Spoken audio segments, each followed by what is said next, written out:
Shalom, shalom. Vous êtes les bienvenus comme ça dans l'émission du Cri du Réveil. Je suis le pasteur fondateur du mouvement Le Cri du Réveil. Nous commençons une nouvelle série d'enseignements et d'émissions du Cri du Réveil et nous vous invitons massivement. Nous parlons du réveil, mais le réveil ne s'obtient pas parce qu'on veut. Il faut aller le chercher, il faut le provoquer, il faut aller dans les profondeurs, il faut payer le prix pour que réellement nous puissions être ces lumières qui brillent. Oh, comme la Bible dit, oh, que ta lumière devient un feu. Nous sommes des feux. Dans le livre d'Hébreux, il est écrit qu'il fait de ses serviteurs des flammes de feu.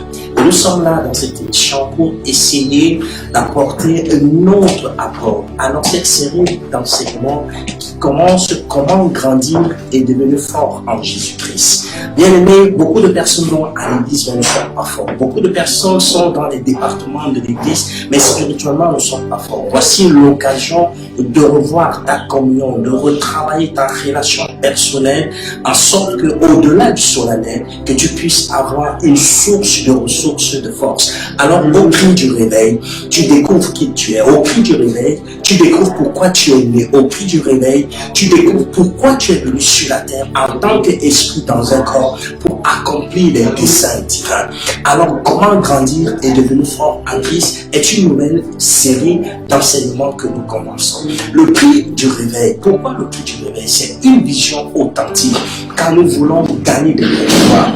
La parole de Dieu déclare, allez et faites de toutes les nations des disciples. Gagner une âme est une grande chose, mais nous voulons élever le niveau pour apprendre comment gagner des territoires, comment gagner des zones, comment gagner des sphères, comment gagner. Alors nous sommes là pour davantage nous équiper en sorte que nous puissions être des hommes qui poussent le cri pour le réveil et qui maintiennent le réveil et qui concluent le réveil.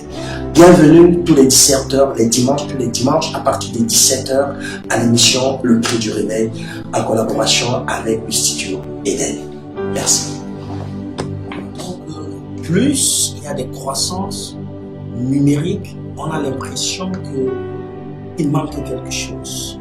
C'est comme si nous sommes dans une période où l'apôtre Paul disait à son fils Timothée, sache que dans les derniers temps, il y aura une série de choses et d'événements. Et l'une des choses que l'ennemi va essayer de mettre en place, c'est de séduire. C'est de séduire les hommes. Après la séduction des hommes, ceux qui vont rester un peu saoulés, il passera par la persécution. Alors la séduction de tout ce que le système est en train de mettre aujourd'hui. Premièrement, il faut captiver l'attention de tous les hommes, les amener à penser d'une manière. Captiver l'attention des cœurs de tous les hommes, les amener à raisonner de toute manière. En fait, corrompre la nature des valeurs de la vie auxquelles l'homme a été rédigé pour se développer et vivre. D'où nous voulons pousser dans ce cri du réveil l'importance de grandir et devenir fort en Christ.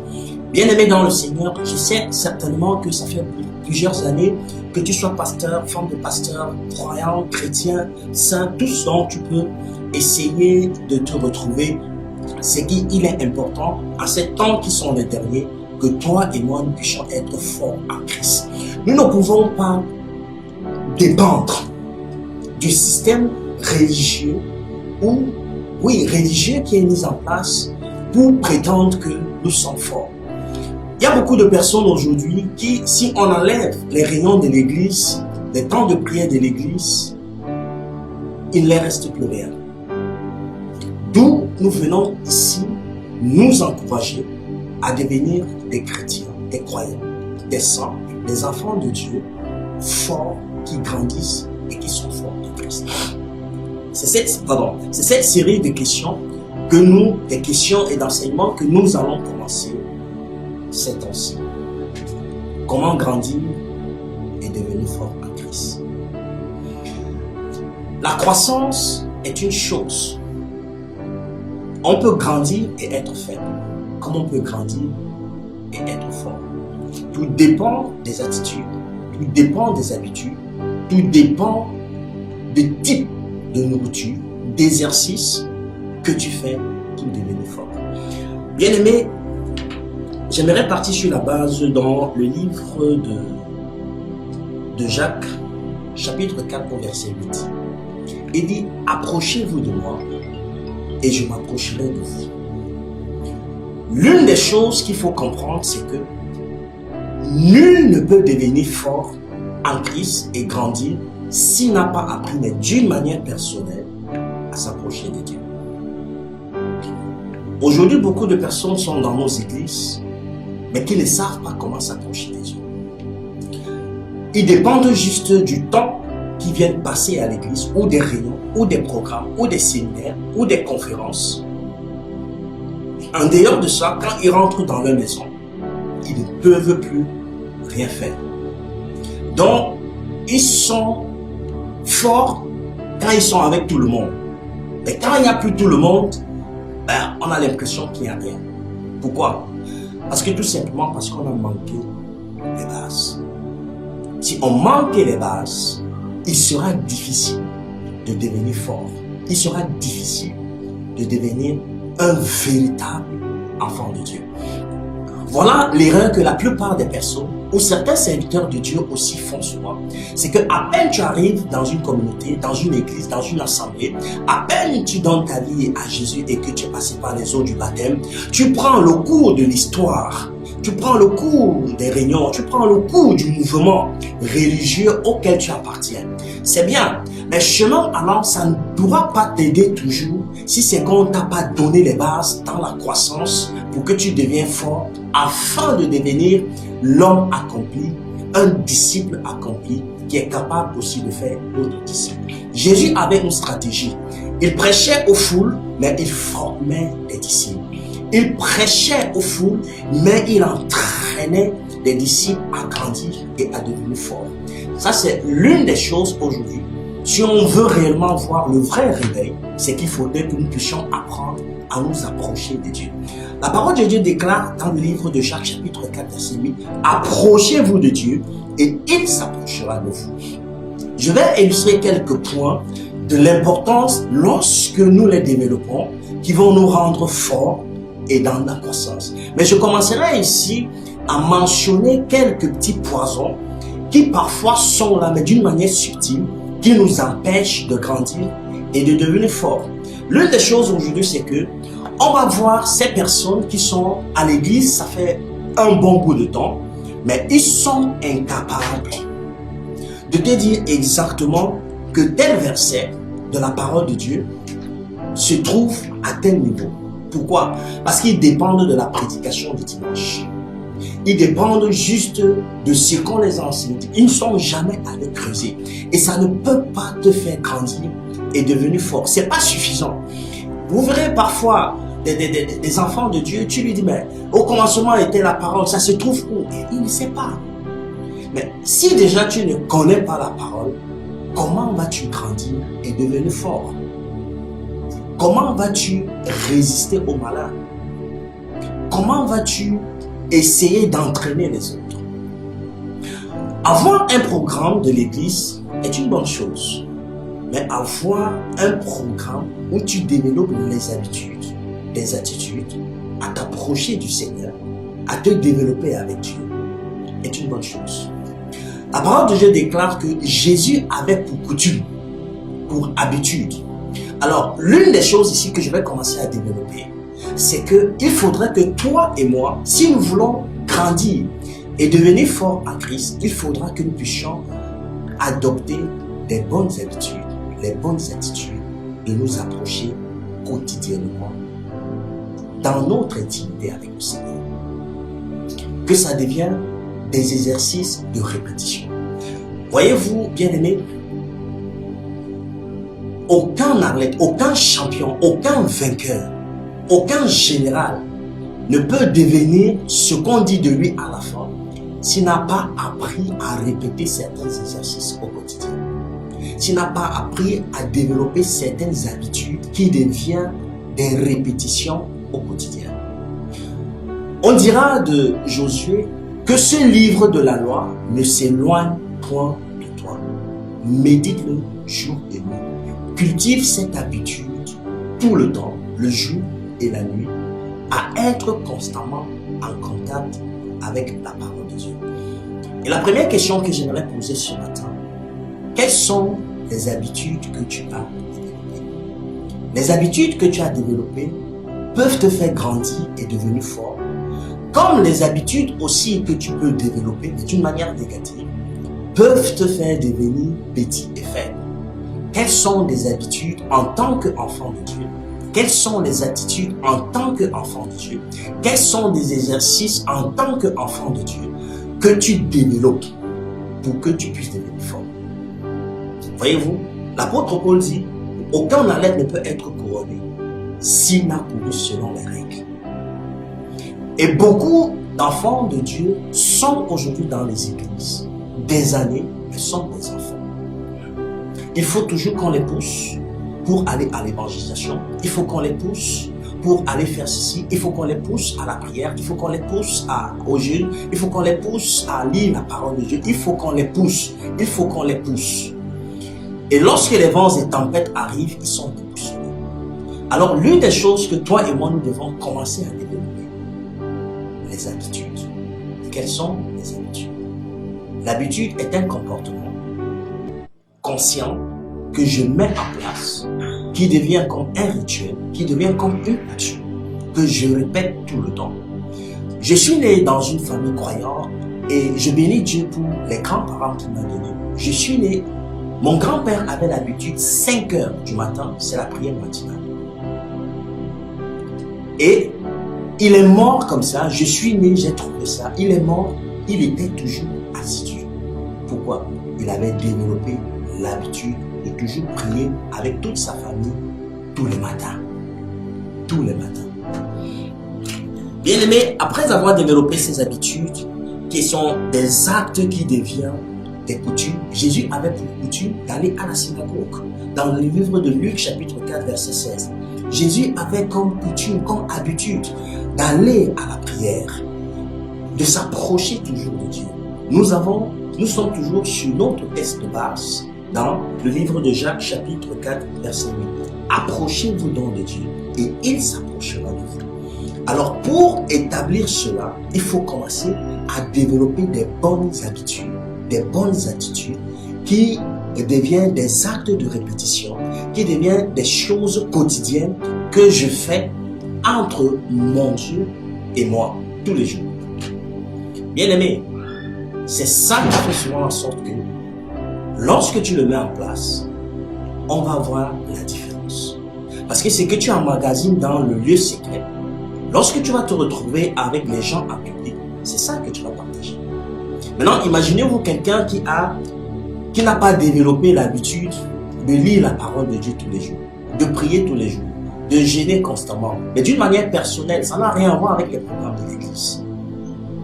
Quand maintenant, il va falloir même faire certains exercices d'une manière générale à l'église, c'est des gens parfois qui n'ont pas travaillé ces habitudes, ces attitudes, ces actes répétés. Ça devient lourd et ça devient problématique. Et parfois, parce qu'ils sont là constamment, on peut penser qu'ils sont spirituellement forts. On peut penser qu'ils sont des gens à qui on peut confier certaines responsabilités spirituelles, auxquelles que les faisant confiance parce qu'ils sont là depuis. Et quand on essaie de les mettre en avant, et c'est là qu'on peut réaliser que non. Mais si tu veux devenir fort, le premier élément, personne ne doit t'empêcher chaque jour de t'approcher de Dieu. Tu dois développer cette habitude qui devient des actes de répétition. Le deuxième point ici, c'est que tu dois apprendre à développer, à être seul avec Dieu. Aucune intimité, que ce soit humaine, que ce soit animale, que ce soit spirituelle, que ce soit divin, ne se développe en dehors des temps de qualité, seul avec Dieu. J'aimerais te poser la question, combien de temps passes-tu seul avec Dieu? Par jour, par semaine, par mois, par trimestre, par semestre, par an? Tous ces grands hommes de Dieu que vous voyez, tous ces puissantes femmes de Dieu que vous voyez, les héros de la foi, ils sont devenus là. La visibilité de leur lumière est venue à l'impact parce qu'ils ont eu l'habitude de travailler des choses en secret que personne ne voyait. Ils ont pris dans le quotidien apprendre à s'approcher de Dieu, à être seul avec Dieu. Et personne ne les voyait. Et la conséquence de ces exercices répétés, la conséquence de cette consécration régulière a déclenché une lumière qui est devenue un feu auquel ils ne pouvaient plus se retenir. Pourquoi? Parce que Dieu a vu la fréquence, Dieu a vu la régularité, Dieu a vu la discipline, Dieu a vu le temps du sacrifice, l'importance de développer des habitudes et de rester seul. Bien aimés, voyons combien de fois nous sommes constamment dans la masse, nous sommes constamment dans les bruits, nous sommes constamment ici et là, nous sommes constamment dans les réseaux. Ça c'est bien, actuellement là j'y suis. Mais quel est le temps de qualité personnelle que tu donnes seul avec Dieu? Seul avec Dieu. Parfois on veut devenir XY, on veut l'onction de XY. Mais si on veut l'onction, acceptons aussi le parcours. Apprendre pour grandir et devenir fort en Christ. Il faut apprendre à être seul avec Dieu. Même Jésus, après avoir prêché, enseigné à ses disciples, il avait appris à avoir des temps de qualité seul avec Dieu. Un temps seul avec Dieu. Dieu s'approche lorsque vous aussi, vous vous approchez. Et là, dans sa présence, et là, dans l'intimité, il peut te transférer des choses surnaturelles. Il va te transférer des choses qui dépassent l'entendement. Il va te transférer sa nature. D'ailleurs que nous sommes participants de sa nature. Mais là, dans cette communion, on se mélange. Ça veut dire ton être se mélange avec l'être de Dieu. Ton regard, tes sens s'aiguisent. Ton cœur est abreuvé, ton âme est abreuvée, ton esprit est abreuvé, et même ta chair est abreuvée de la présence de Dieu. C'est ça qui te rend fort. Tu ne peux pas être fort si tu n'as pas appris à passer le temps seul avec Dieu. Ce n'est pas possible. Tu ne peux pas grandir si tu n'as pas appris à développer des habitudes, des attitudes, à s'approcher constamment, régulièrement, quotidiennement dans la présence de Dieu. Voilà pourquoi ici, il est très important de savoir que c'est les moments où quand tu t'approches avec Dieu, le Saint-Esprit peut t'enseigner. C'est là qu'il commence à prendre plaisir à déblayer un certain nombre de choses. Voyez-vous, un temps d'enseignement personnel avec le Saint-Esprit, dans le livre de Jean chapitre 16, nous pouvons le lire. Vous pouvez le lire. Et ça montre là l'impact même des prédications que la plupart des pasteurs arrivent. C'est parce qu'ils ont passé le temps à lire la parole de Dieu, à méditer la parole de Dieu, à prier, à être seul, à méditer, à communier. Alors là, le Saint-Esprit peut apporter quelque chose. Alors j'aimerais te poser la question. Est-ce que dans ton calendrier de chaque semaine, il y a des jours au-delà des temps de travail, au-delà le temps que tu donnes à la famille, au-delà le temps que tu donnes aux affaires, est-ce que Dieu a un temps personnel où c'est un face-à-face, un cœur à cœur? Comment vas-tu grandir? Comment vas-tu grandir? On risque d'être bourré des informations parce qu'à tout moment aujourd'hui, l'information sur des choses religieuses, spirituelles peuvent sembler être accessibles. Mais l'impact de la manifestation et de la vie sont des choses auxquelles on ne peut pas tricher. On ne peut pas tricher. Tu peux répéter quelque chose que quelqu'un a dit. Tu peux répéter un enseignement que tu as entendu. Mais l'être de ce qui est dans cette vie-là, tu ne pourras jamais le manifester. Pourquoi? Parce que tu n'es pas allé le chercher.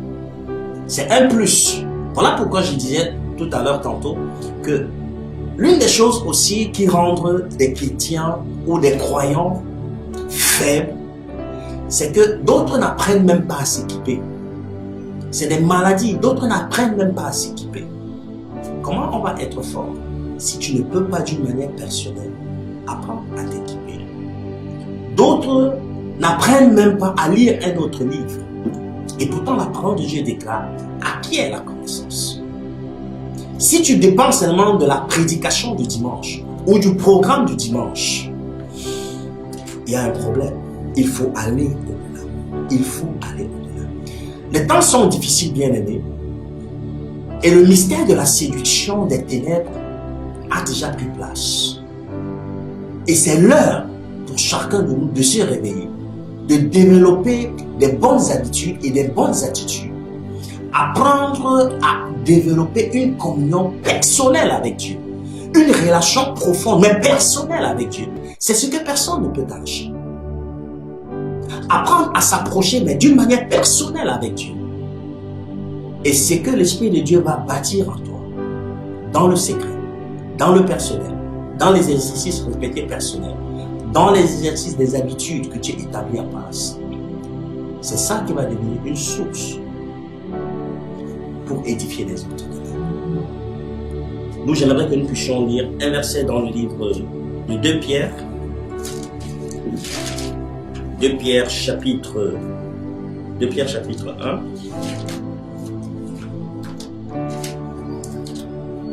2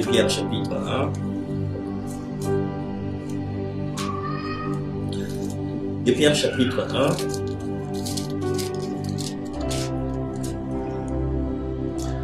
Au verset 100, il dit, je commence au verset 4.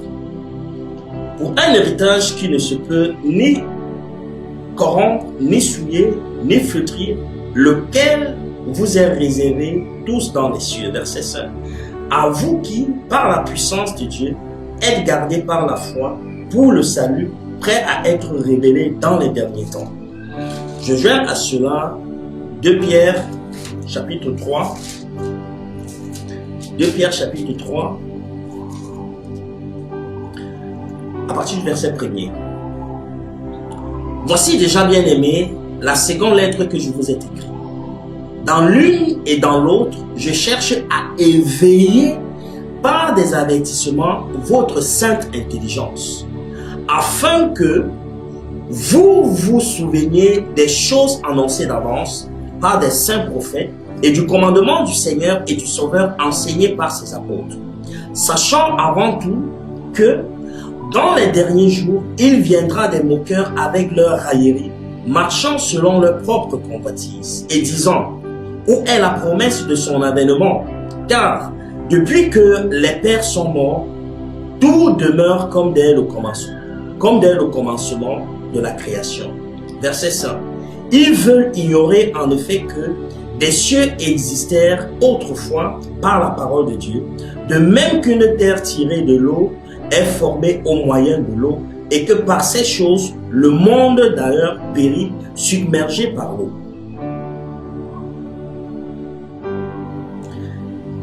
Et que ces choses, le monde d'ailleurs périt, submergé par l'eau, tandis que par la même parole, les cieux et la terre d'à présent sont gardés et réservés par le feu, pour le jour du jugement, de la ruine des hommes impies. Verset 8. Mais il est d'une chose bien aimée que vous ne devez pas ignorer, c'est que devant le Seigneur, un jour est comme 1000 ans et 1000 ans sont comme un jour. Le Seigneur ne tarde pas dans l'accomplissement de la promesse comme quelques-uns le croient, mais il use de patience, ne voulant pas qu'aucun périsse, mais que tous arrivent à la repentance. Le jour du Seigneur viendra comme un voleur. En ces jours, les cieux passeront avec fracas, et les éléments embrasés se dissoudront, et la terre avec les œuvres qu'elle renferme sera consumée. Puisque, donc, toutes ces choses doivent se dissoudre, quelles ne doivent pas être la sainteté de votre conduite et votre piété. Je reprends au verset 11. Puisque, donc, toutes ces choses doivent se dissoudre, quelles ne doivent pas être la sainteté de votre conduite et votre piété. Tandis que vous attendez et hâtez l'avènement du jour de Dieu, à cause duquel les cieux enflammés se dissoudront et les éléments embrasés se fondront. Mais nous attendons selon sa promesse de nouveaux cieux et une nouvelle terre où la justice habitera. C'est pourquoi, bien-aimés, en attendant ces choses, appliquez-vous à être trouvés par lui sans tache et irrépréhensible dans la paix. Verset 15. Croyez que la patience de notre Seigneur est votre salut, Comme notre bien-aimé frère Paul vous l'a aussi écrit selon la sagesse qui lui a été donnée. C'est ce qu'il fait dans toutes les lettres où il parle de ces choses dans lesquelles il y a des points difficiles à comprendre, dont les personnes ignorantes et mal affermies tordent le sens comme celui des autres écritures pour leur propre ruine. Vous donc, bien-aimés, qui êtes avertis, mettez-vous sur vos gardes, de peur qu'entraînés par l'égarement des impies, vous ne venez à déchoir de votre fermeté. Verset 8, très important. Mais croissez dans la grâce et dans la connaissance de notre Seigneur et Sauveur Jésus-Christ. À lui soit la gloire maintenant et pour l'éternité. Amen. Nous sommes dans la grâce. Mais si tu ne travailles pas, comment tu vas croître dans la grâce? Tout est grâce. Mais tu es appelé à grandir et à devenir fort dans cette grâce. Il dit croissez donc dans la grâce. Il y a des choses auxquelles si tu ne travailles pas, il n'y aura pas de croissance. Si tu ne mets pas des éléments, des choses en place pour grandir, tu ne grandiras pas. Il dit pour vous donc, pour toi donc qui es né de Dieu, pour toi donc qui as la nature divine, pour toi donc qui es héritier et co-héritier de Christ et de Père, alors tu as un travail à faire. Dans cette génération où le mal est transformé en bien, où le bien est renversé à mal, où les valeurs de la vie sont biaisées dans tous les sens, tu dois croître dans la grâce. Je suis venu annoncer à quelqu'un, oh ce jour, tu n'es pas né pour stagner, tu n'es pas né pour rétrograder. La sémence incorruptible qui est en toi est une sémence qu'on ne peut pas changer. L'incorruptibilité, c'est quelque chose qui ne périt pas, c'est quelque chose qu'on ne change pas, c'est quelque chose qu'on ne peut pas modifier, mais tu peux stagner. Alors l'appel que je lance aujourd'hui, à sorte que tu te réveilles, c'est que mets les bonnes habitudes en place, travaille tes attitudes, apprends à passer du temps seul avec Dieu, apprends à t'approcher de Dieu, et c'est là où tu vas voir comment tu commences à grandir dans la grâce. Tu commences à être l'expression de cette grâce auquel tu t'es engagé, auquel tu es dans l'alliance. J'aimerais te poser une question aujourd'hui. Où en es-tu? L'apôtre Paul dit, mais vous devez déjà être des maîtres. Vous allez voir aujourd'hui dans les églises, tellement certains sujets qui ne doivent plus être discutés. Parmi les hommes et les femmes matures, de quel baptême as-tu été baptisé? Est-ce qu'on t'a baptisé au nom de Jésus ou bien au nom du Père, du Fils et du Saint-Esprit? Ça, c'est le béaba. Oh, tu parles en langue. Comment tu as été baptisé du Saint-Esprit? Des choses auxquelles nous devions être des maîtres. Nous sommes toujours en train de discuter, de se tirailler, de se diviser. Ce qui montre qu'il y a quelque chose qui manque. Il faut que tu te réveilles, il faut que tu t'éveilles, il faut que tu ailles encore chercher plus loin. Et ça, c'est ta responsabilité. Et ça, c'est ma responsabilité. Dans ce monde qui est en train de faire déchoir la grâce, la lumière, qui transforme les valeurs en autre chose, il est de ta responsabilité en tant que représentant de Dieu. Il est de ta responsabilité en tant que représentant de Dieu de croître dans la grâce. Il y a la grâce, il y a la double grâce, mais il y a la croissance dans la grâce. Tu ne peux ne pas manquer de croître, de grandir. Où en es-tu? Nous devons arriver aujourd'hui à commencer à voir comment les jeunes gens dont le Seigneur dit que vous êtes forts, conquérir les territoires. Je ne parle pas d'ouvrir des églises ou des assemblées. Je dis conquérir les territoires. Conquérir des familles. Bien-aimé, est-ce que tout le monde dans ta famille est déjà né de Dieu? Voilà ton Jérusalem. Mais si tu ne crois pas dans la grâce, si tu ne développes pas certaines attitudes, certaines habitudes à t'approcher de Dieu. J'aime souvent dire quelque chose, bien-aimé, comme nous étions dans le livre de Jacques, chapitre 4, verset 8. J'ai appris quelque chose dans la méditation, c'est là de retourner les versets dans l'autre sens. Là de retourner les versets dans l'autre sens nous aide dans la méditation. Dans le livre de Jacques au chapitre 4, verset 8, il dit ceci. Je commence au verset 6. Il accorde au contraire une grâce plus excellente. Comment tu vas arriver à une grâce plus excellente si c'est que tu n'apprends pas à développer des exercices de la grâce auquel toi tu es? Parce qu'aujourd'hui, c'est très facile de dire tout est grâce, tout est grâce. Mais tu peux être dans le tout est grâce, mais tu ne parviens pas à exceller dans la grâce. Tu peux être dans le tout est grâce, mais tu ne parviens pas à grandir dans la grâce. Tu peux être dans le tout est grâce, tu ne parviens pas à tirer les trésors de la grâce. Tu peux être dans le tout est grâce, mais tu ne parviens pas à devenir fort dans la grâce. Tu peux être dans tout est grâce, mais tu ne parviens pas à bénéficier des choses lourdes du royaume qui découlent de la grâce. Quelque chose que tu ne mérites pas, mais il est de ta responsabilité de travailler pour la croissance de ce que tu ne mérites pas. Bien aimé, tu peux avoir une bourse pour faire des études que tu ne mérites pas, mais il est de ta responsabilité de travailler pour avoir les diplômes auxquels la bourse a été boursée. Jésus a payé la bourse, mais il est de toi et de moi de travailler pour exceller. Au verset 6, il dit, il accorde au contraire une grâce plus excellente. C'est pourquoi l'Écriture dit, Dieu résiste aux orgueilleux, mais il fait grâce aux humbles. Soumettez-vous donc à Dieu, résistez au diable et il fuira loin de vous. Verset 8, très important. Approchez-vous de Dieu et il s'approchera de vous. Nettoyez vos mains pécheurs, purifiez vos cœurs, hommes irrésolus.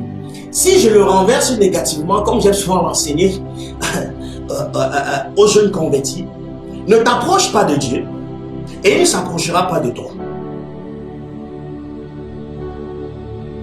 Je ne sais pas si on se comprend. Si on le retourne, donc ça veut dire, toi qui penses que tu peux devenir un super héros, une super héroïne, sans t'approcher de Dieu, ça n'existe pas. Si tu ne t'approches pas de Dieu, tu resteras faible, même si tu es dans la grâce. Même si tu es dans la grâce. Si réellement tu ne parviens pas, si tu ne cherches pas Dieu, tu ne pourras pas avoir les choses lourdes du royaume. Tu ne pourras pas recevoir dans cette grâce l'excellence de la grâce. Tu ne pourras pas grandir dans la grâce. Voilà pourquoi, au fur et à mesure, tu mets ces attitudes, ces habitudes de t'approcher de Dieu. Tu vas grandir dans la grâce. Et tu peux ne pas rester sur place, de grandir dans la grâce, et que cela reste incognito. On saura que voilà un homme qui a grandi. Parce qu'il y a des choses qui vont commencer à bouillonner à l'intérieur de toi. Tu vas commencer à te manifester. Pourquoi? Parce que dans cette grâce excellente, tu finis par te manifester. Terminons. Je suis en train de parler premièrement. Il faut que toi et moi nous puissions développer de bonnes habitudes, de bonnes attitudes, de s'approcher de Dieu. Deuxièmement, apprendre à être seul avec Dieu. Tu coupes tout. Même si tu es marié, tu coupes tout. Tu coupes tout. Il y a un moment, tous ces hommes de Dieu, tous ces grands hommes de Dieu, femmes de Dieu, depuis la Genèse jusqu'à l'Apocalypse, qui ont eu de l'impact, ils avaient des temps de qualité seule avec Dieu. Que ce soit Abraham, parfois on nous disait sors, viens, j'ai besoin de toi seul. Que ce soit Moïse, on nous dit prépare-toi, monte à la montagne, j'ai besoin de toi seul. Que ce soit David dans ses veilles, que ce soit Samuel dès le bas âge, il a appris pendant que les autres sont en train de dormir. Lui, il veille avec la lampe. Jésus, il a appris à prier toute la nuit, même pour aller choisir, faire un choix des apôtres. Apprendre à être seul. Le troisième point, c'est que lorsque tu vas avoir des bonnes habitudes, de t'approcher constamment de Dieu, de rester seul avec Dieu, tu vas commencer à voir cette grâce qui commence à bouger, crescendo, et d'une manière stable, croissant. Pourquoi? Parce que tu as mis quelque chose en place qui n'est plus un fardeau. Comment peux-tu me dire que tu aimes Jésus? Mais il est difficile que tu puisses lire sa lettre d'amour tous les jours. Comment peux-tu me dire que tu aimes Jésus? Tu passes des semaines sans parler à Jésus. Voyez-vous, dans un couple, si on passe quelques jours sans se parler, ou des semaines sans se parler, c'est qu'il y a un problème. Comment peux-tu dire que tu aimes Jésus et tu ne veux pas qu'il te parle?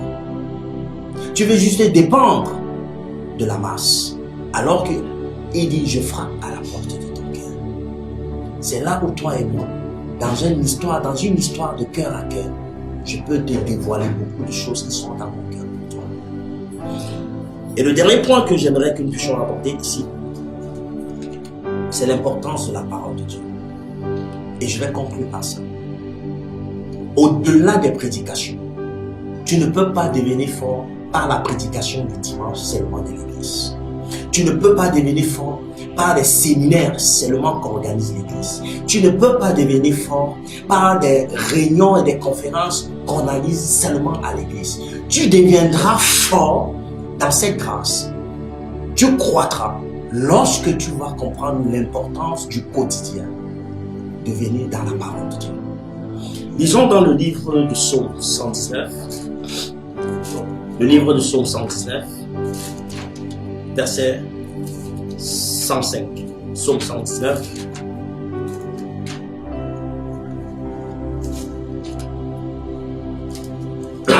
Pardon. Psaume 119, verset 105. Ta parole est une lampe à mes pieds et une lumière sur mon sentier. Pourquoi la parole est une lampe? Ici, il y a deux choses qui ressortent. La lampe et la lumière. Nous savons bien que la lampe a une lumière. Mais cette lumière a un rayon d'action au niveau des pieds. Mais la lumière qui est sur le sentier, qui est sur le chemin, est différente. Cette lumière qui est lampe t'empêche juste de te cogner dans ta marche, dans tes choix, dans la direction, sur le chemin que tu commences à emprunter. Mais, et c'est la parole de Dieu. Bien aimé, combien de fois, en tant que berger, j'ai reçu les gens dans mon bureau qui ont dit, pasteur, j'ai des pensées qui me disent que je suis rien, je ne peux rien, je ne ferai rien, j'ai les démons, pasteur. Et parfois, quand je les écoute attentivement, c'est pas un problème de démons. C'est pas un problème de démons. Je l'ai dit toujours, c'est simple. Est-ce que tu as la Bible? Oui, pasteur. Ça fait combien de temps tu as accepté suivre Jésus? Pasteur, ça fait 6 ans, ça fait 7 ans. C'est bien. Beaucoup de courage. As-tu déjà lu la Bible au moins une fois? Il dit, pasteur, on a dit que si tu lis la Bible, toute la Bible là, tu vas dire. Voyez-vous? Comment, si tu ne parviens pas à t'approcher au quotidien de la parole de Dieu, comment vas-tu être fort par rapport à cette pensée? Comment vas-tu vaincre? Jésus, pris en charge par le Saint-Esprit au désert, le diable n'a pas envoyé les anges méchants. Il est venu juste pour tester le degré de communion avec la parole. Il dit, il est écrit. Et ce qu'il est en train de dire n'était pas archi faux. Je dis bien, n'était pas archi faux. Mais c'était déguisé. Et Jésus lui a répondu, il est écrit. Tu sais bien, il est écrit. Tous les hommes, et je disais à une de mes filles, tous les hommes sur la terre ont des batailles de pensée. Il n'y a aucun homme sur la terre qui va te dire, je n'ai jamais eu une mauvaise pensée. Jamais. Mais tout dépend de comment tu es armé pour les attaquer. Si tu n'as pas la parole, tu vas faire comment? Je lui dis que même moi qui suis pasteur, même moi qui suis berger, je suis assailli des pensées, mais je dois le combattre. Parce que c'est là où les batailles se gagnent. Tel pense un homme, ainsi il sera. Alors si c'est que je ne suis pas dans la parole, si je ne suis pas assis dans la parole, comment je vais faire? Si je ne sais pas la lumière qu'il faut que je sorte pour repousser les ténèbres, comment je vais faire? Et l'enseignement de dimanche n'est pas suffisant. Donc il faut au quotidien apprendre à lire, à méditer la parole de Dieu et à prier. Je bénis cette femme de Dieu qui m'a appris dès l'école de dimanche et on chantait ce chant. Lis ta Bible, prie chaque jour, prie chaque jour, prie chaque jour. Lis ta Bible, prie chaque jour si tu veux grandir. Tu ne peux pas grandir parce que tu as lu les livres des autres. Les livres des autres, c'est un plus dans parce que tu es établi dans le livre des livres. La parole de Dieu, si tu es une lumière, va t'éviter à te faire du mal.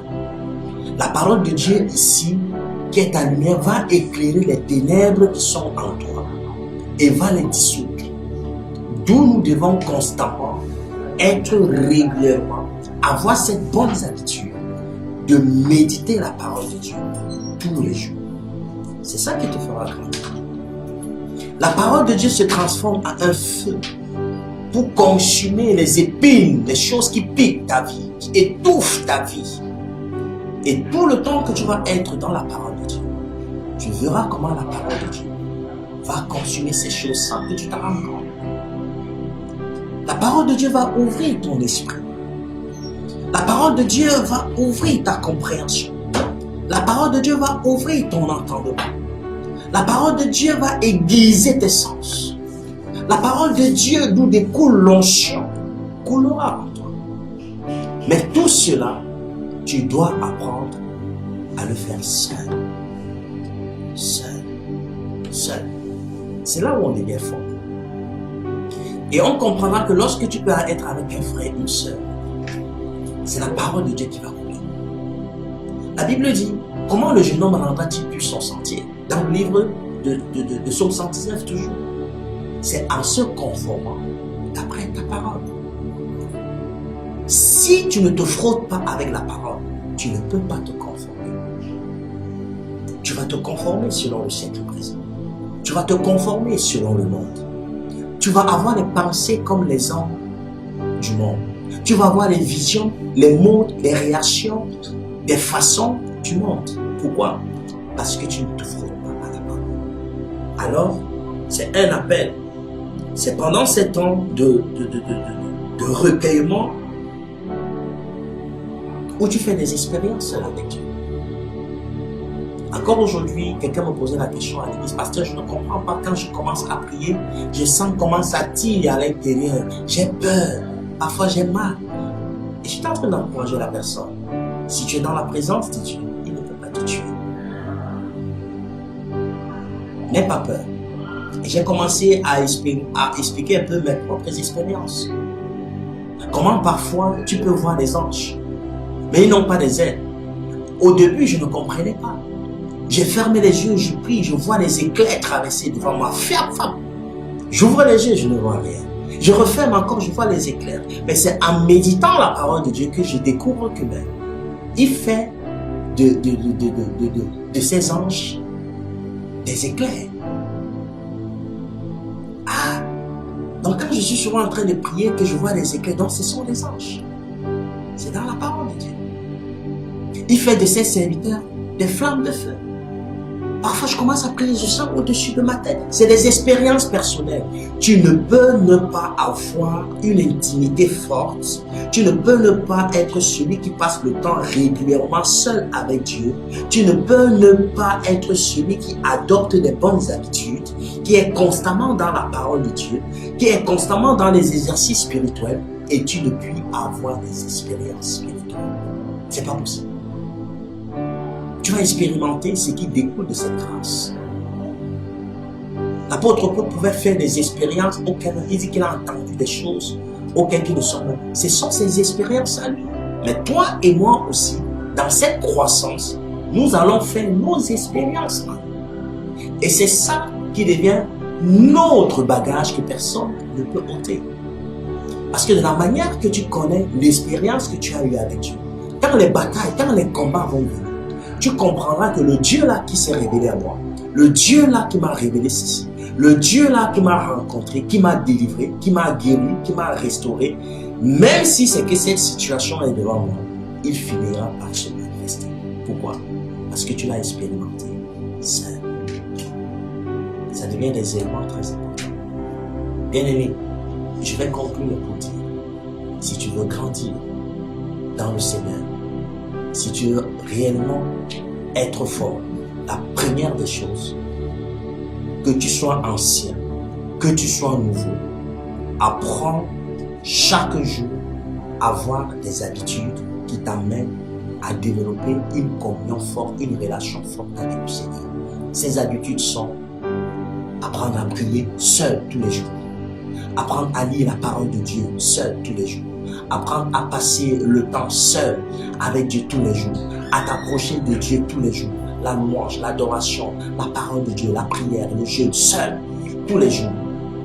Et apprendre aussi à respecter le programme de l'Église. Et tu verras que tu vas croître dans la grâce. Et tu vas découvrir la grâce excellente. Et tu vas devenir fort. Tu vas expérimenter des choses que ceux qui ne développent pas ça, ils ne peuvent pas l'expérimenter. Alors je vais prier avec toi ce soir. Père, je te bénis, je te rends les actions de grâce. Seigneur, parce que dans ta pensée, tu dis que nous sommes forts, puisque c'est toi le plus fort. Il y a des hommes forts partout, mais en toi nous sommes plus que vainqueurs. Merci Seigneur pour ce message qui réveille et qui éveille. Seigneur, qui attire. Seigneur, parce que c'est là où toi tu décharges. Seigneur, c'est là où toi tu nous ouvres. C'est là où toi tu te réveilles. Alors nous te rendons les actions de grâce. Seigneur, pour le temps de qualité. Apprendre à grandir et devenir fort. Apprendre à s'approcher de toi.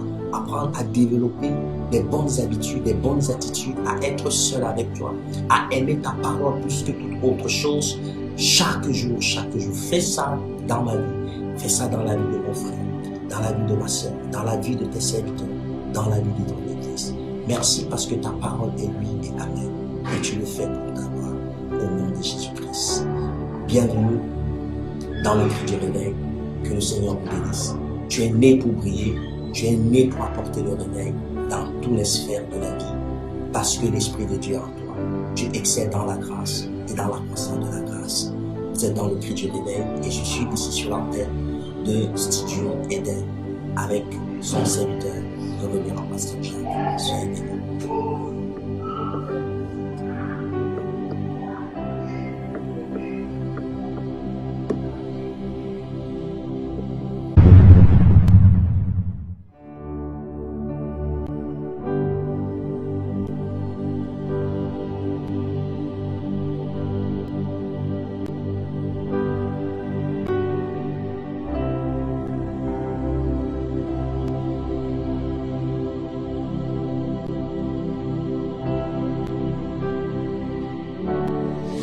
Shalom, shalom. Vous êtes les bienvenus comme ça dans l'émission du Cri du Réveil. Je suis le pasteur fondateur du mouvement Le Cri du Réveil. Nous commençons une nouvelle série d'enseignements et d'émissions du Cri du Réveil et nous vous invitons massivement. Nous parlons du réveil, mais le réveil ne s'obtient pas parce qu'on veut. Il faut aller le chercher, il faut le provoquer, il faut aller dans les profondeurs, il faut payer le prix pour que réellement nous puissions être ces lumières qui brillent. Oh, comme la Bible dit, oh, que ta lumière devient un feu. Nous sommes des feux.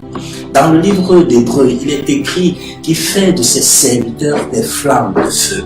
Et nous sommes là dans cette émission pour essayer d'apporter un autre apport à cette série d'enseignements qui commence comment grandir et devenir fort en Jésus-Christ. Bien aimé, beaucoup de personnes vont à l'église mais ne sont pas forts. Beaucoup de personnes sont dans les départements de l'église mais spirituellement ne sont pas forts. Voici l'occasion de revoir ta communion, de retravailler ta relation personnelle en sorte que au-delà du solennel, que tu puisses avoir une source de ressources de force. Alors au cri du réveil, tu découvres qui tu es. Au cri du réveil, tu découvres pourquoi tu es né. Au cri du réveil, tu découvres pourquoi tu es venu sur la terre en tant qu'esprit dans un corps pour accomplir les desseins divins.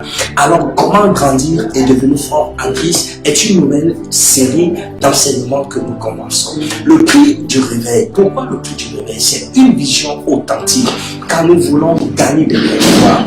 La parole de Dieu déclare: allez et faites de toutes les nations des disciples. Gagner une âme est une grande chose, mais nous voulons élever le niveau pour apprendre comment gagner des territoires, comment gagner des zones, comment gagner des sphères, comment gagner. Alors nous sommes là pour davantage nous équiper en sorte que nous puissions être des hommes qui poussent le cri pour le réveil et qui maintiennent le réveil et qui concluent le réveil.